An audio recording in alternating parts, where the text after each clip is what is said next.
ช่วงอาหารสร้างสุขสนับสนุนโดย Farmhouse อาหารสร้างสุขกับ Farmhouse วันนี้ขอเสนอเมนูแซนด์วิชหมูฉีกค่ะ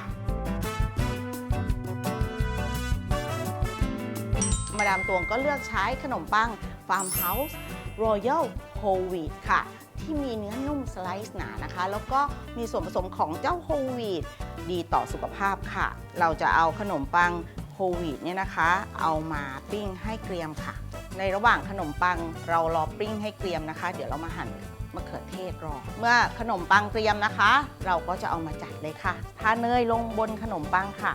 จากนั้นจัดผักสลัดวางมะเขือเทศค่ะแล้วก็หมูฉีกค่ะตามด้วยซอสพริกอีกเล็กน้อยค่ะปิดทับด้วยขนมปังอีก1แผ่นค่ะ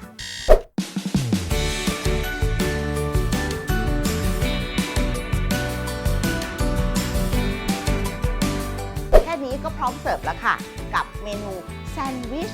หมูฉีกค่ะติดตามสูตรได้ทาง Facebook ของ Farmhouse ไทยค่ะมาดามตวงฟู้ดเซเลบ